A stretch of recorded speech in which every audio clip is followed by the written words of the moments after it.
पुढची breaking news काय बघूया। अजिंठा आणि हलदामध्ये शिवसेनेचे उमेदवार विजयी झाल्याचं आता जाहीर करण्यात आलेलं आहे। शिवसेनेचे 3ही उमेदवार विजयी झालेले आहेत।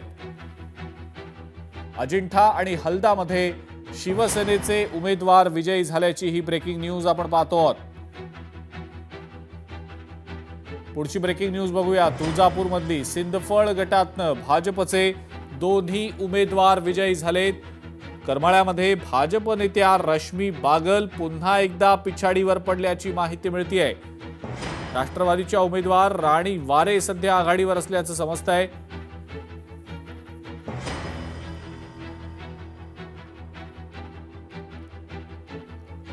सिंदफळमधनं भाजपचे 2ही उमेदवार विजयी झालेत। रायगडच्या वावंजेमधील भाजपच्या उमेदवार विजयी झाल्यात।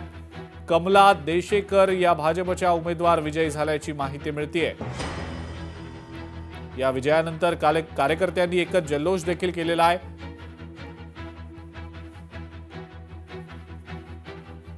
रायगडच्या वावंजेमधील भाजपच्या उमेदवार विजयी झालेले आहेत। लोकशाही मराठी ऐका, पहा, जागरूक रहा।